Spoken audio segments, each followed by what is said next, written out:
People from Kentucky, except in March. Gets a little testy some evenings. But the same goes with all my strong feelings about your governor go for other dedicated public servants who are here. State Senator Ralph Alvarado, who just joined us for a great discussion, and two great congressmen who I served with in Washington, D.C., Congressman Andy Barr, Congressman Brett Guthrie. Would you all just stand up and let these people show how much they appreciate your conservative stand in Washington, D.C. Thank you both. And I got to tell you, it's great to be in the home state of the Senate Majority Leader Mitch McConnell. He's a true friend to me, to our president, and to the people of America. Great to have the privilege to be back in the bluegrass state. You know, last fall, thanks to all of you here in Kentucky, to your hard work, your support, and your prayers, Kentucky voted to make Donald Trump the 45th President of the United States of America in a decisive vote.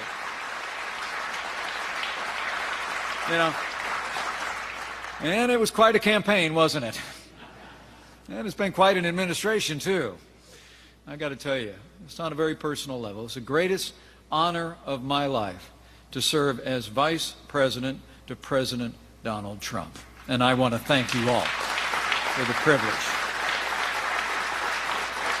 The President is a man of boundless energy, optimism. I like to say he's got broad shoulders and a big heart. And speaking of which, the President asked me late yesterday when we were leaving the White House in the evening to just say thanks to everyone gathered here today. Hardworking Americans like all of you were some of our biggest supporters. And on behalf of President Trump, thank you. Thank you for your support, and thank you for being here today. We're truly grateful.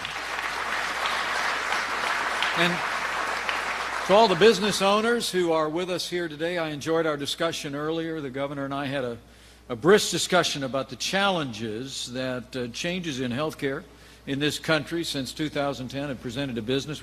I appreciate your candid feedback about what our administration can do to help your businesses succeed and grow. And I have to tell you one other person I want to mention before I thank our hosts.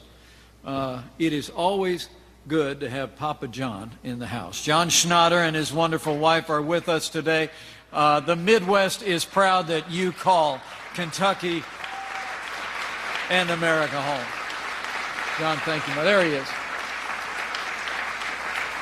But last but not least, on behalf of the President, let me thank Harshaw Train for their hospitality. While Frank Harshaw couldn't be here today, not only do I appreciate the warm welcome of his team, Richard and Tom and Lou, we just so admire Frank. Building an extraordinary business, someone who grew up in foster care. Frank and his story are the story of the American dream. And would you join me in thanking them for allowing this great business to be our backdrop?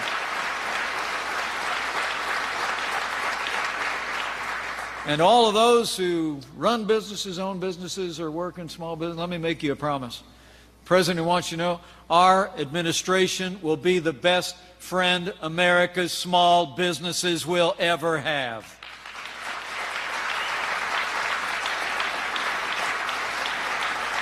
And the President and I know that small businesses are the engines of the American economy. As President Trump said in his joint address to Congress just last week, we're going to restart the engine to create jobs and prosperity and growth in America like never before.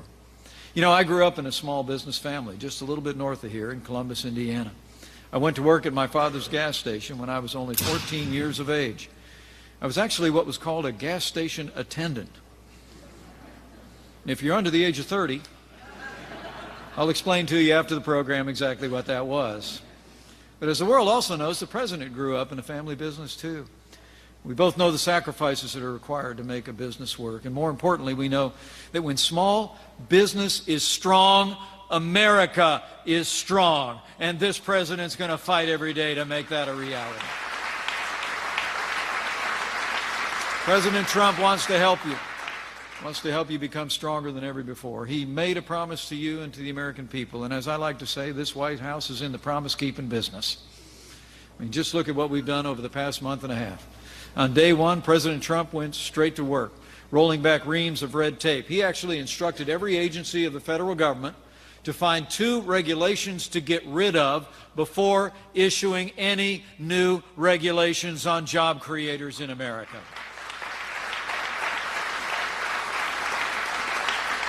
You know, the President's taken decisive action to protect American jobs and American workers by taking measures to secure our border, to build a wall and end illegal immigration once and for all.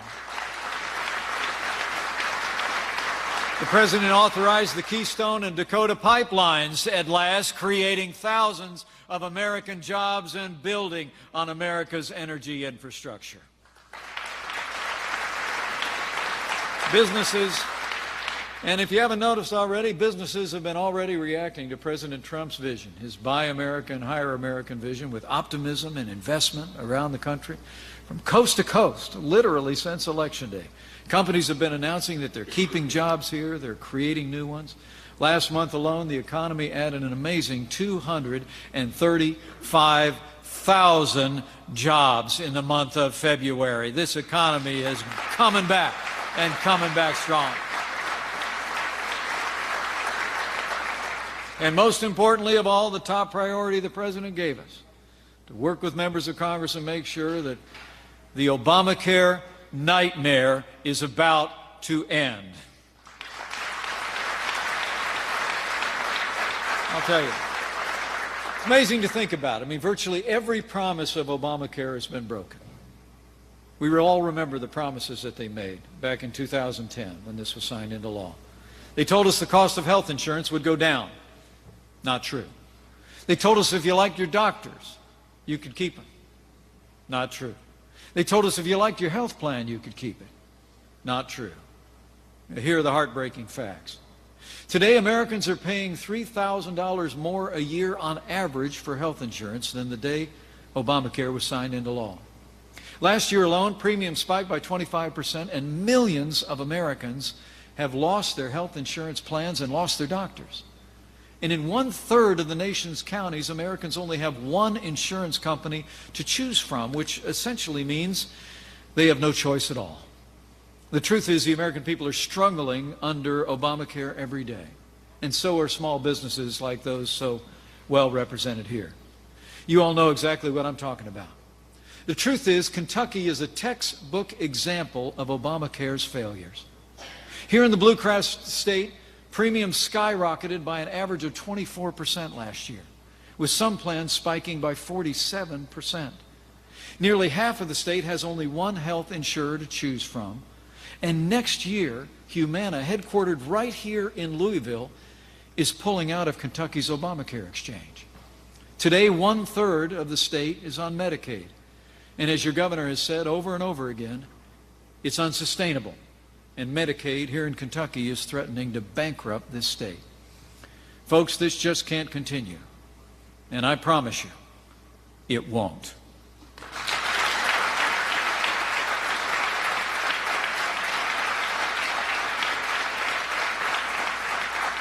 Since the day that Kentucky helped send President Trump to the White House, his top priority has been to repeal and replace Obamacare with something that actually works. And we've already made incredible progress. The House released its repeal and replace bill on Monday, and it already passed with unanimous support from 2 committees in the Congress, one of which Congressman Guthrie sits on. And Congressman, I just want to thank you for your strong support to repeal and replace Obamacare.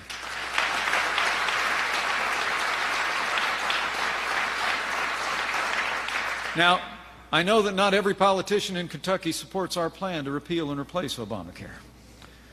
I know your former Governor Steve Beshear has been defending Obamacare all over America. And he might even have something to say about my visit here today. And I welcome the debate. I really do. Steve Beshear is actually a friend of mine. We worked together while I was governor of Indiana to promote jobs and growth all across Kentuckiana. I'm awful proud of those Ohio River bridges, aren't you? It's a great story about collaboration between our 2 states. The Abraham Lincoln Bridge, the Lewis and Clark Bridge, I believe are going to support economic growth across this region for generations. But your former governor is wrong about Obamacare.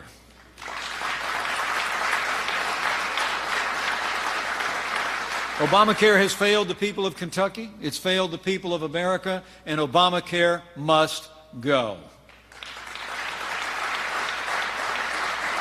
Now, the plan the President outlined in his joint address to Congress is the plan that we're working on. We're going to repeal and replace Obamacare once and for all, and we're going to replace it with health care reform that will improve the lives of every American and strengthen our economy.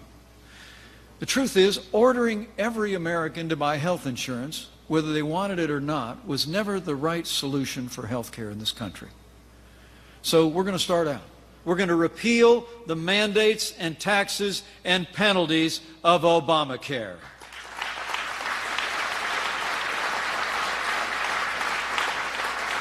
We're going to end Obamacare's individual and employer mandates. We're actually going to get rid of more than $500 billion in Obamacare's tax increases.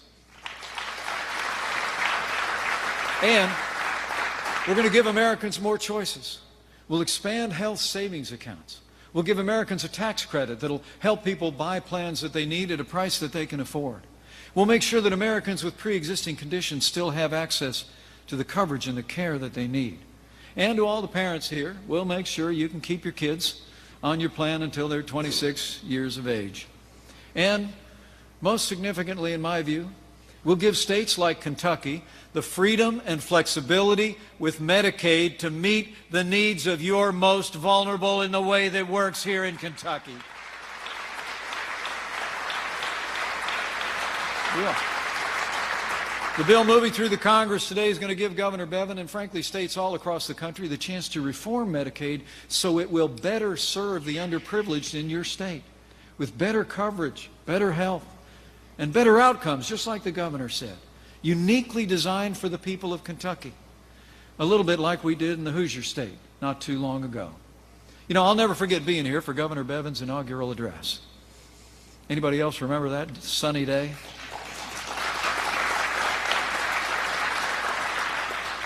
But as I was sitting listening on, I remember hearing the governor say that he announced his intention to reform Medicaid using some of the same conservative principles that we used in Indiana.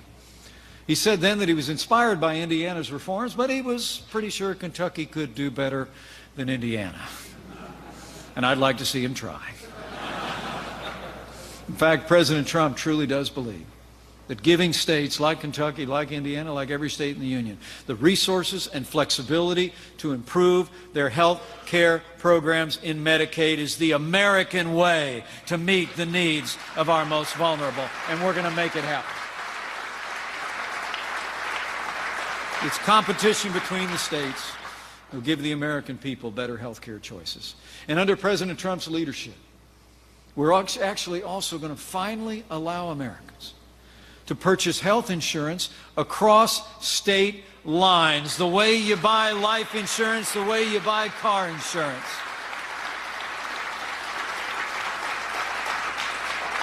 You know, President Trump and I both know the way to lower the cost of health insurance is to create a national marketplace and give Americans more choices to buy the insurance they want, not the insurance that the government mandates them to have. But folks, let me be clear. This is going to be a battle in Washington, D.C. And for us to seize this opportunity to repeal and replace Obamacare once and for all, we need every Republican in Congress, and we're counting on Kentucky. President Trump and I know, the end of the day, after a good and vigorous debate, we know Kentucky will be there, and we will repeal and replace Obamacare once and for all.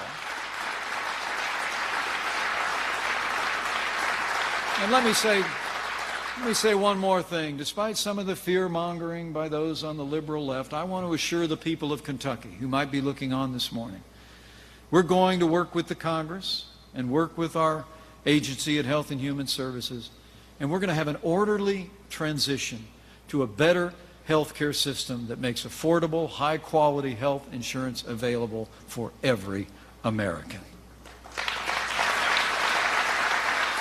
In a word, we're going to make the best health care system in the world even better.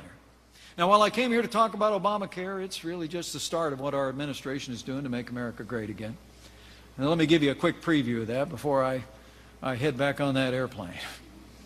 First off, after we get this done, we're going to cut taxes across the board for working families, small businesses, and family farms.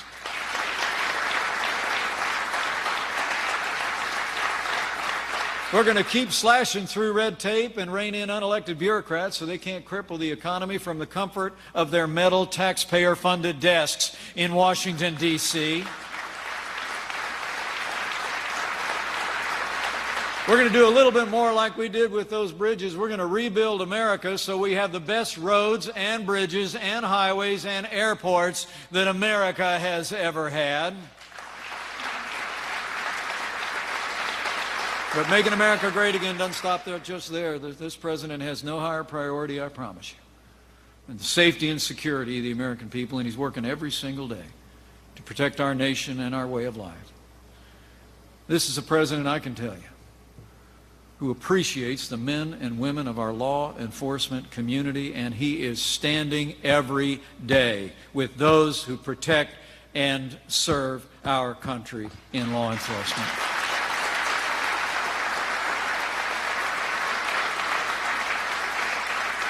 President Trump, as I mentioned, is also taking steps to strengthen our borders, to enforce our laws, and as the President said, we're working through Immigration and Customs Enforcement in close concert with law enforcement in every community, and we're taking, in his words, the gang members, the drug dealers, and the criminals that threaten our communities and prey on our citizens off the streets of Kentucky and off the streets of our country.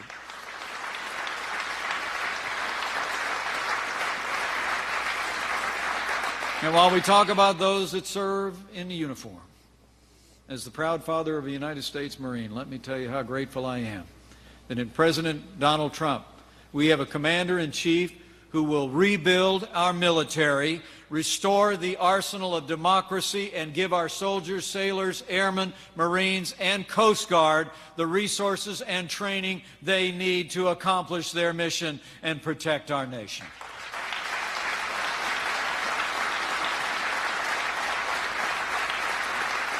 And by nominating Judge Neil Gorsuch to the Supreme Court of the United States, President Trump kept his word to appoint a justice to the Supreme Court who will keep faith with the Constitution, and he'll be a justice who will uphold the God-given liberties that are enshrined in our Bill of Rights.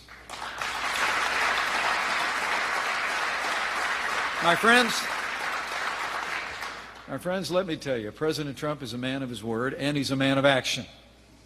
And I believe he will make America great again. You know, I think we've come to a pivotal moment in our nation's history. I truly do. In this moment, we need every freedom-loving American to join with us in this effort to make America great again. We need all of you to stand up, to speak out, to let your voice be heard. There's no time like the present. We need you to tell the world that we can do better.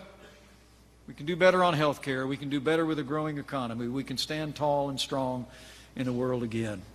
We can restore this country, put it back to a path to a brighter future. And I know we're going to do this. I truly do. You know, one of my favorite verses in the old book is from the book of Jeremiah. It's hung over the mantle of our home since before I was actually first elected to office, now more than 16 years ago. Now it hangs over the mantle in the Vice President's residence in Washington, D.C. It reads, "For I know the plans I have for you, plans to prosper you and not to harm you, plans to give you a hope and a future." You know, in November, the people of Kentucky voted to give America a president with the strength and the courage and the vision to make America safe again. You voted to give us a new leader who I believe will make America prosperous again and give us a fresh start on health care and economic growth. And so I truly do believe with all my heart that with your continued faith and support, and with God's help, together we will make America great again. Thank you very much for being here on this Saturday. God bless you, and God bless the United States of America. Vice President Mike Pence wrapping up a listening session and then remarks in Louisville, Kentucky at a company called Harshaw Train. It's an energy management and energy consulting business there, talking primarily about the Republican plan to appeal Obamacare, said that all of the promises of Obamacare had been broken, and then was pretty short on details in terms of what the Republican health care plan would do to fix those problems. He did talk about the one place that's been